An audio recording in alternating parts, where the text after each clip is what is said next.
AOC. People love Jasmine Crockett. People love Eric Swalwell and the like. And I think that the Democratic Party should put the people out there who the people want. They should put the politicians out there who the people want, who they're asking for, who are meeting the moment with the same energy that they're not asking for AOC. Yes, they are. The people you party with are. No. The people I party with don't like AOC. Oh, please. No, they don't at all. Well, most people don't. But she's AOC, very far left. Let me tell you why I'm saying that. Is this. When I first became a public defender, I had no criminal defense experience. And I walked in and I told my boss, Charlie, I said, listen, you should hire me. He said, why? I said, because I'm black. Charlie looked at me like I was crazy. Person Crockett is part of the new trend where informality is okay, where formality used to reign. Yeah. Okay, fine. That's been going. A podcaster talks or some shit. Fuck it, man. Can you imagine, I don't know, Obama saying, man, dude, this shit is whacked and fuck it. Just slap me.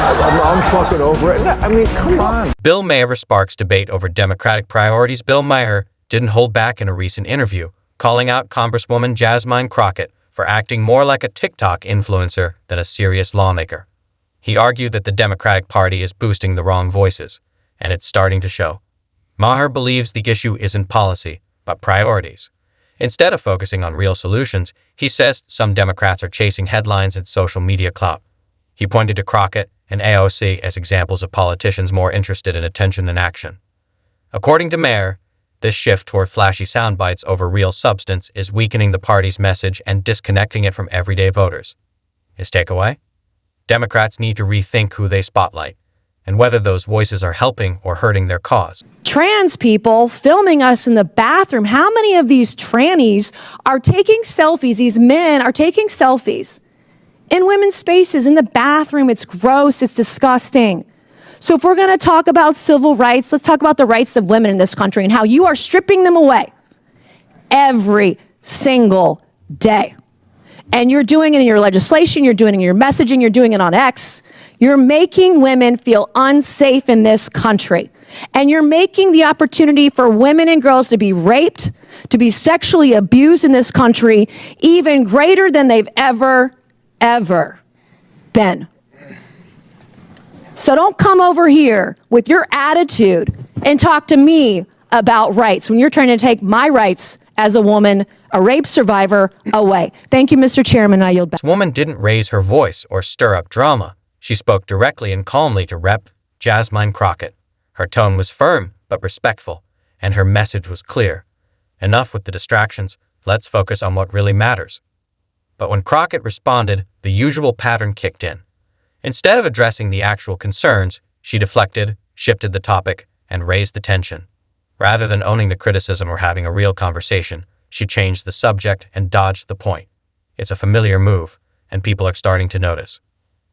We got there because I tried to make it clear how many civil rights, it doesn't just boil down to one conversation, but I can see that somebody's campaign coffers really are struggling right now. So she gonna keep saying trans, so that people will feel threatened. And child, listen, I want y'all to tell me whether or Do not call me a child. I am no child. I want Don't to even find start. out I am a grown which woman. of those emails actually have. Chairman, I am reclaiming my time. You will not do that. I am not a child. I am reclaiming my time. If you want to take it outside, Mr. Chairman, the committee is not in order. Order. Point of order. Order. Chair recognizes Ms. Crockett. No, point of order, Mr. Chairman. State your point. Is it allowed in the rules for a member to incite violence against another member? I mean, she wants to take it outside with. Hey, I have the First Amendment right too, and so I'd like those words to be taken down. I am moving to have those words taken down. I believe it's against the rules. Going outside doesn't incite violence. You have a conversation that isn't. The committee will suspend. The member will state the words he wishes taken down. Being isn't leadership. It's performance. The tone may sound like someone trying to take charge, but instead, it feels disconnected and, frankly, uncomfortable to watch. If Democrats keep going down this road, they risk doing real damage, not just to their reputation, but to the future of the party. Then Don Lemon entered the conversation. People were curious to hear his take. But once Bill Maher jumped in with some hard truths, everything shifted. Lemon didn't just lose the debate, he got completely overrun. Maher's comments were sharp and direct, clearly drawing the line between flashy talk and real substance. And for many watching, that contrast said it all. AOC. People love Jasmine Crockett. People love Eric Swalwell and the like. And I think that the Democratic Party should put the people out there who the people want. They should put the politicians out there who the people want, who they're asking for, who are meeting the moment with the same energy that they're not asking for AOC. Yes, they are. The people you party with No. The people I party with don't like AOC. Oh, please. No, they don't at all. Well, most people don't. But she's AOC, very far left. Let me tell you why I'm saying that. Because because people will vote for AOC and Donald Trump on the same ticket. Because they're authentic. No, because they're authentic. I don't think that Don. I think you're wrong about that. What people like about people like Trump and Fetterman is because it's irrelevant to her life. But you don't know her life. I know that being a gorgeous woman who I wouldn't even know was Hispanic in a city that has 1 million Hispanics and does not treat them badly. But that doesn't mean she doesn't struggle. That doesn't mean that she was set down. It implies it. But that doesn't mean that she was set down in a Hispanic ghetto in the Bronx and had to deal with that growing up, and that she's come from a working class family. It implies that it implies that in some way she's behind the 8 ball because of that, and it's just not true. And so I don't know if she's behind the 8 ball, but I don't think she's as privileged as many people who are in Congress right now. Is that privileged or not? She was a bartender. Yeah. So I was a delivery boy. But I'm saying sometimes, Bill, you don't agree with Donald Trump's policies. No. But that's what the people want. Some of them. Whether you like her or not, I don't like what she did with Amazon in New York. But I think AOC she's a Democratic icon. Well, she's the wrong.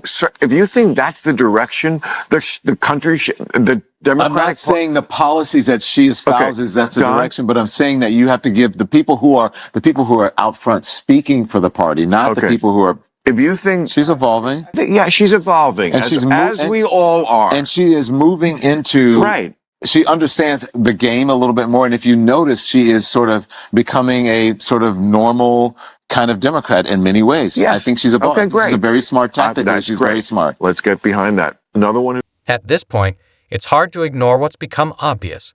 Don Lemon has become one of CNN's most out-of-touch voices. Time and again, he brushes past inconvenient facts to praise politicians who focus more on image than real leadership. It's a clear sign of how far the Democratic Party has drifted from its core values. What's even more revealing? Even those close to Jasmine Crockett, people in her own circle, quietly admit they have serious concerns. But no one wants to speak up. There's fear, pressure, and a growing feeling that things aren't heading in the right direction. Still, staying quiet feels safer than rocking the boat. We have right now is that if we continue down this road,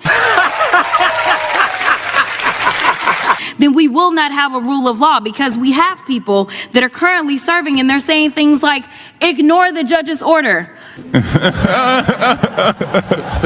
What it means to have law and order in this country is that you follow the order and you go through the appeals process, even if you dislike what the judge did. Thank you. And I'm going to note that when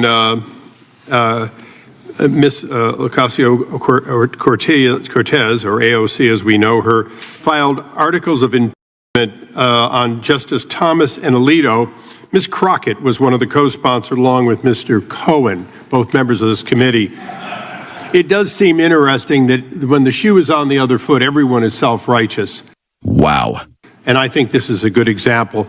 For the last 3 hours, I have had to listen to one side talking about impeachment as though it was the nature of this hearing. People are tired, and honestly, who can blame them?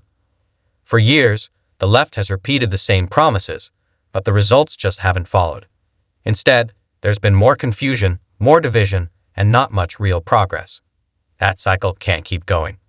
That's why the moment that followed Bill Maher's comments about Jasmine Crockett really struck a nerve. Another guest stepped in and challenged Don Lemon's take, directly and without sugarcoating a thing. His words were sharp, clear, and honest.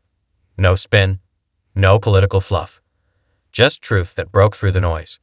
And in that moment, it was exactly what needed to be said, with no room left for excuses.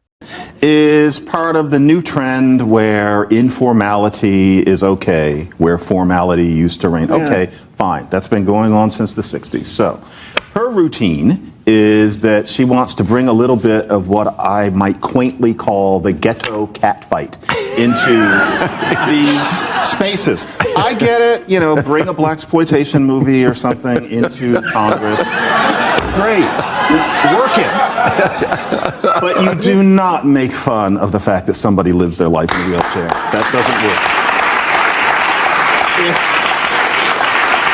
If she thinks that being black and fabulous gives her a pass on that, then she's got a really unfortunate sense of what black is. Well, what do you think, Ricky? I think At the heart of all this is a clear goal, winning over younger voters.